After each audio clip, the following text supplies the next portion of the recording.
Hello friends, after the introductory part we are going to discuss the concept relating to offer. Offer is one of the most important essential of any contract. Offer in Hindi we can say it is a kind of proposal.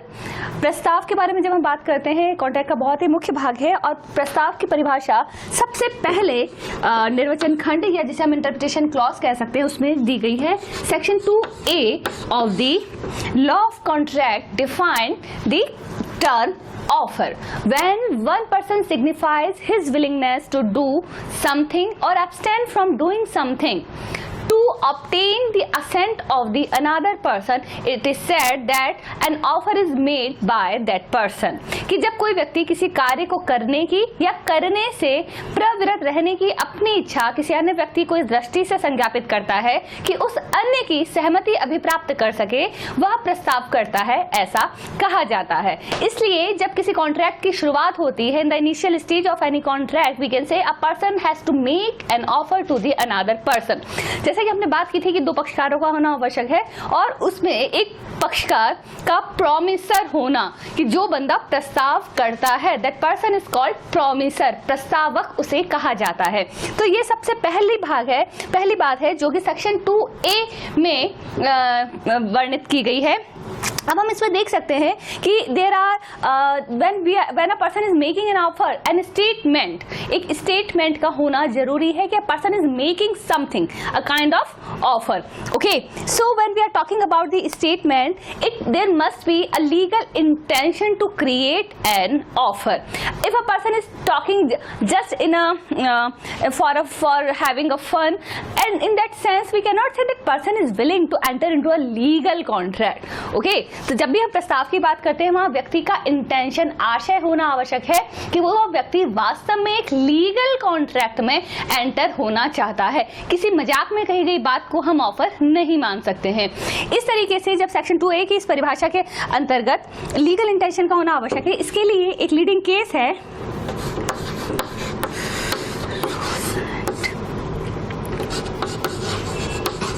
Rose and Frank Corporation versus Crompton and Brothers Limited. In Rose versus Crompton and Brothers Limited, in this case what happened, the parties made an offer, one party made an offer and the other, it was accepted by the another party, but in the contract, in the agreement itself it is mentioned that they are not having any legal intention to create a contract. So that term that wording which are mentioned in that agreement, it means कि they are not having any legal intention to create a contract. That's why it was held by the court that there was no offer, there was no acceptance and in fact there is no contract at all. तो इस तरीके से जहां पर term में या agreement में या जो करार पक्षकारों के मध्य किया गया है, ये स्पष्ट रूप से लिखा गया है कि उनका विधिक आशय नहीं है किसी संविदा को करने का, तो वहां ये सीधा ही निश्चित हो जाता है कि वो दोनों पार्टी किसी भी लीगल या विधिक करार का हिस्सा नहीं है, वो किसी विधिक संविदा का हिस्सा नहीं है और उसे आप कोर्ट के द्वारा, न्यायालय के द्वारा लागू नहीं करवा सकते हैं. इसी के साथ in the another case when we are talking about the intention to create an offer, there is a case merit versus merit 1970. Okay, merit versus merit. In this case, a particular note was prepared by the husband that I am giving the entire ownership of my house to my wife. This note was considered as a legal intention to create an agreement between the husband and wife. Basically, without the intention we cannot create. We can say it is a kind of family agreement between the parties. दूसरी तरफ कि जहाँ पर दोनों ही पक्षकारों ने ये लिख के दिया कि मैं अपनी मालिकाना हक, अपनी संपत्ति का, अपनी अचल संपत्ति, अपने मकान का मालिक मालिकाना हक अपनी पत्नी को ट्रांसफर करता हूं, तो it means that person is talking about a legal term, legal intention to create an offer. तो इस केस में मेरिट वर्सेस मेरिट में ये डिसाइड किया गया कि एक particular note prepared by the husband in favour of the wife to transfer the sole ownership in the name of the wife, it was considered as a legal intention to create an offer. Okay, so at first the most important term in offer कि what is an offer which is mentioned under section 2A। 2A में offer या प्रस्ताव की परिभाषा दी गई है। दूसरी बात इसमें आ जाती है कि कब कब इसमें लीगल इंटेंशन का होना या विधिक आशय का होना आवश्यक है। आगे जब हम इसकी बात करते हैं तो अगली बात है communication of offer. Communication of offer या प्रस्ताव की संसूचना जिसे कहा जाता है कि प्रस्ताव की संसूचना कब पूर्ण मानी जाएगी। तो ये याद रखिएगा, अगर मैंने कोई प्रस्ताव किया है कि मुझे अपना मकान बेचना है, अभी तक यहाँ पर सिर्फ मैं अपने एक पक्षकार होने के नाते अपने बारे में बता रही हूँ, लेकिन ये जिस व्यक्ति को किया गया है जब तक उसके ज्ञान में, उसकी नॉलेज में नहीं आएगा तो ये माना जाएगा कि there is no offer at all. तो इसलिए हमेशा याद रखिएगा कि जब भी हम ऑफर की कम्युनिकेशन की बात करते हैं तो communication of offer is completed against the offerer when it comes to the knowledge of the another party to whom it is made। जिस व्यक्ति को प्रस्ताव किया गया है उसके ज्ञान में आ जाने के पश्चात ही ऑफर को कंप्लीट माना जाएगा। अगर मैंने ए से पूछा है कि मुझे अपना मकान 10 लाख में बेचना है, तो जब ये बात ए के ज्ञान में आ जाती है, ए को इसकी सूचना मानी जाएगी। अगर if I ask something to sell out my house in the favour of the A, when it comes to the knowledge of A, it is said the communication of offer is completed against the A।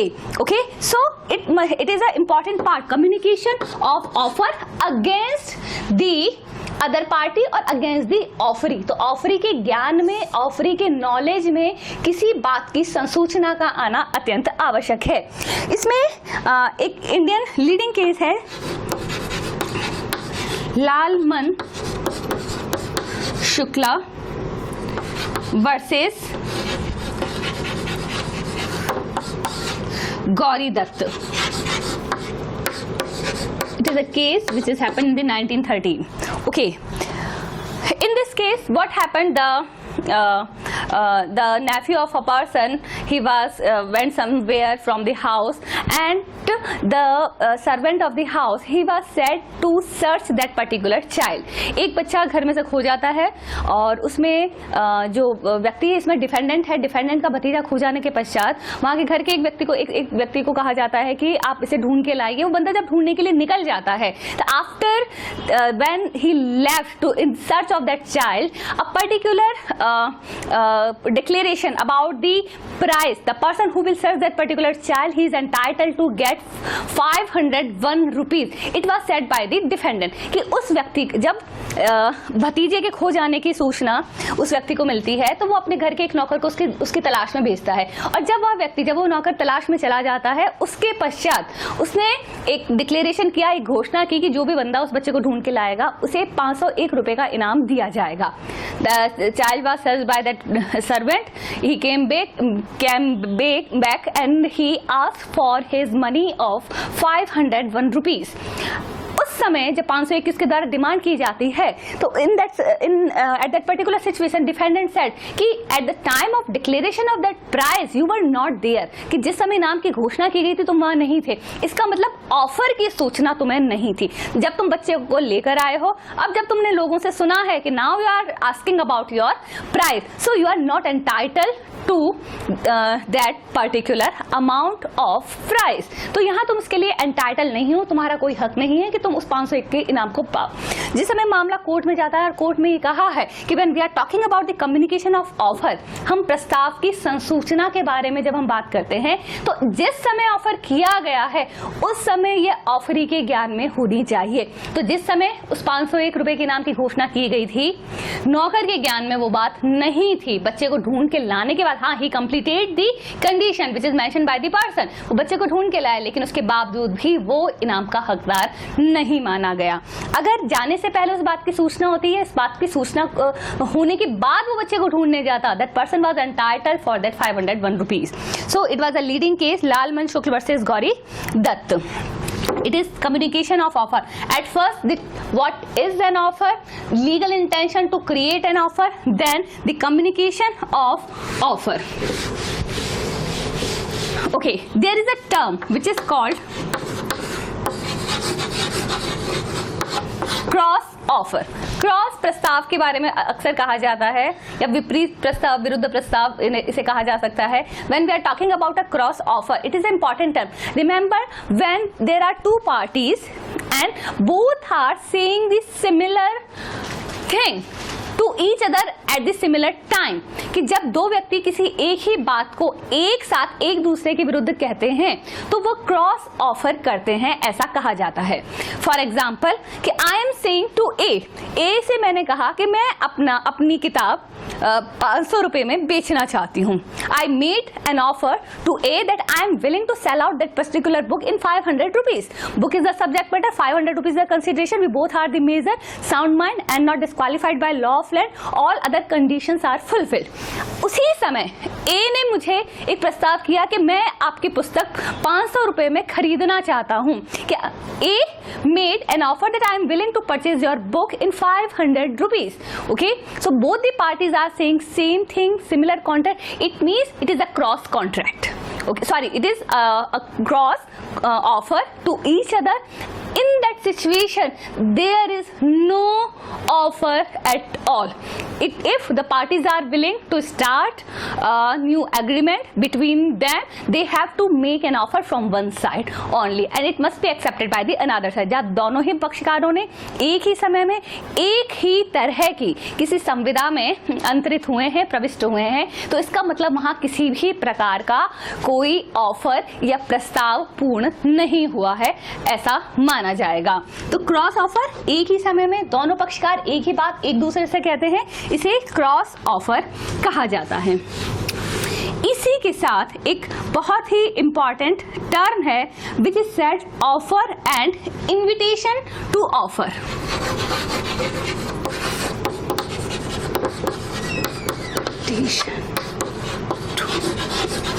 Offer और कई बार इसे invitation to treat, प्रस्ताव एवं प्रस्ताव के लिए आमंत्रण जिसे कहा जाता है। Offer and invitation to offer or treat. तो जब हम ये बात करें in offer means a person is asking something to do or not to do something from the to obtain the assent of another person. And when I am talking about the invitation to offer, it means there is no offer at all. कि when person is showing something to attract his customer, okay, if there we may find certain example of sale book, किसी की दुकान के आगे लिखा है तो sale itself is not an offer, कि there it is just a kind of thing which to attract the other parties, कि they can make an offer। कि जब बुक स्टॉल पर आप प्राइस टैग लगा देते हैं, किसी सामान पर सेल लिख दिया जाता है, तो केवल ग्राहकों को आकर्षित करने के लिए का एक प्रयास है। तो it is called invitation to offer, and invitation to offer is completely different from the offer. जब हम बात करते हैं ऑफर और इन्विटेशन टू ऑफर, तो ये याद रखिएगा ये दोनों ही टर्म अलग अलग हैं। ऑफर के रिप्लाई में हमेशा एक्सेप्टेंस होती है कि when we are talking about the offer अगर मैंने किया है तो सामने वाला एक्सेप्ट करेगा। लेकिन इफ देयर इज एनीथिंग कि मेरी ये किताब 50 रुपए की है, 50 रुपए की है, 50 रुपए की, इस तरह के कहा जाता है और सामने वाला बंदा कहता है कि क्या आप मुझे 50 रुपए में बेचेंगे, तो इन्विटेशन टू ऑफर के अगेंस्ट हमेशा ऑफर होता है। It start with the offer, it is just a trial or it is just a try from the side of the seller or any person who is providing certain kind of services to attract the person to purchase that particular thing. So offer के जवाब में हमेशा acceptance, लेकिन invitation to offer is nothing and it is not ideal, it is not a ideal offer, that's why इसके reply में हमेशा offer होता है। ऑफर को एक्सेप्ट हो जाने के पश्चात यहाँ पर we can say there is a kind of agreement. On the other hand offer के लिए कि ऑफर के बाद जब इन्विटेशन टू ऑफर है, फर्स्ट ऑफर है, तो इसके लिए जब तक एक्सेप्टेंस नहीं होगी there is no agreement at all. तो ये याद रखिएगा, invitation to offer is just a try from the side of the seller, side of the shopkeeper to attract its customer. Okay, so offer is completely different from the invitation to offer. The next thing which is important relating to the offer, we may find specific or general offers. When we are talking about the specific offer, when an offer is made by a person or a particular group of person, it is said it is a specific offer made by the offerer. On the another hand, when there is a offer in common, in general, it is said general offer. Okay, in specific offer कि I ask A, are you willing to purchase my plot? मैंने A से पूछा कि आप मेरा plot खरीदना चाहेंगे, उसकी कीमत 1 लाख रुपए है। Okay, so it is a kind of specific offer. A is a specific person and I ask the same from to A कि are you willing to purchase my plot in 1 lakh rupees? So ये specific में एक specific या विशिष्ट व्यक्ति से कोई प्रस्ताव किया जाता है जिसका acceptance सिर्फ A या वही व्यक्ति दे सकता है। This is the first thing. Second thing, when I am talking about general, when there is any offer made by a person in general, कि any person, anybody from the general category of person can reply, can accept that offer. It is said that it is a general offer. मैं अपना मकान 1 लाख रुपए में बेचना चाहती हूँ, क्या कोई खरीदना चाहेगा? तो यहाँ पे कोई भी जनसाधारण का कोई भी बंदा अगर रिप्लाई देता है तो वह जनरल ऑफर में आता है, और नीलामी और auction is the good example of general kind of offer. Okay, there is a leading case in this concept which is talking about, when we are talking about the specific and general offer, leading case Carlyle versus Carbolic Smoke Ball Company 1893. Okay, there is a company, Carbolic Smoke Ball Company. They are providing a particular medicine for it is a kind of preventive medicine for influenza. If a person they offer this kind of medicine in a newspaper, in general, that a person who will use this particular medicine in the as per the direction given on that particular medicine, कि they will not suffer from any kind of influenza. इसमें influenza से बचाव के लिए एक तरह की दवाई इजाद की गई थी, और उसके लिए एक अखबार में एक इश्तिहार दिया गया था कि जिसमें कहा गया था कि जो भी व्यक्ति इसमें दिशा निर्देश के अनुसार जो बताया गया है, इस मेडिसिन पे लिखा हुआ है, उसके अनुसार इस दवाई का सेवन करेगा, उसे इन्फ्लुएंजा नहीं होगा. Okay, Mrs Carlill, she saw that particular medicine, okay, and she purchased the medicine and she used that medicine as per the direction mentioned on itself. Okay, so यहाँ पर कार्लिल ने वो दवाई खरीदी. At the same time, in the same advertisement, the company mentioned that if a person after taking this medicine will be suffering from any kind of influenza, company will give that person £100. Okay, and for the same purpose they have deposited £1,000 in the bank. कि अगर कोई भी व्यक्ति इस दवाई का seven करने के बाद इन्फ्लुएंजा से पीड़ित होता है तो उसके बदले में कंपनी उस व्यक्ति का £100 का भुगतान करेगी, और इसी उद्देश्य के लिए 1000 पाउंड वे ऑलरेडी बैंक में डिपॉजिट कर चुके हैं. ओके, Carlill purchase that particular medicine, she use that medicine and after taking the medicine she suffered from influenza. Influenza से सफर होने के पश्चात she file a suit that now I am entitled to get that 100 pound from you and it was said by the company, Carbolic Smoke Ball company, कि no it was in general offer and you can not accept it. हमने आपसे कोई specially कोई offer नहीं किया था और ना ही आपने उसे एक्सेप्ट किया था. That's why you are not entitled to get that 100 pound and we are not having any such kind of intention to fulfil this particular agreement. So यहाँ पर कंपनी द्वारा निर्णय दिया गया, सॉरी यहाँ पर न्यायालय द्वारा निर्णय दिया गया कि when we are talking about such kind of things, if there is any general offer made by a person, the person who is accepting will be considered as a party of contract. यहाँ Shrimati Carlill को उस संविदा का एक पक्षकार माना गया और उस पक्षकार के माने जाने के कारण that person was entitled to get that medicine and she was entitled to get 100 pounds and the offer was considered as a general offer. Okay, so it was all about the general offer and the specific offer. Then